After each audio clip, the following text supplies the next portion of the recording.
vecii vecilor, amin. Tatăl nostru care stai. Și că eu ziceam ceva. Și Hristos să-i pomenească într-un împărăția ta și pe cei credincioși. Hristos s-a înviat din morți, cu moartea pe moarte călcând, și celor din morminte viață dăruindu-le.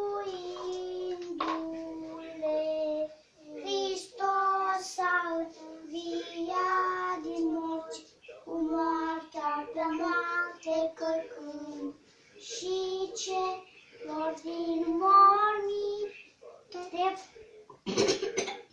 viață dăruindu-le.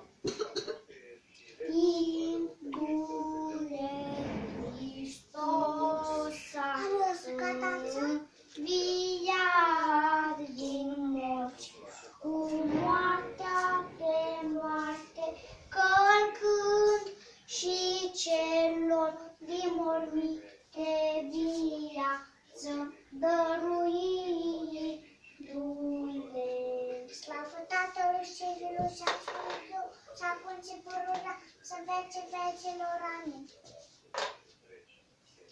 Tatăl nostru care ești în cerul, icească-se numele Tău, împărăția Ta, facă-se voia Ta, precum în cer așa și pe pământ.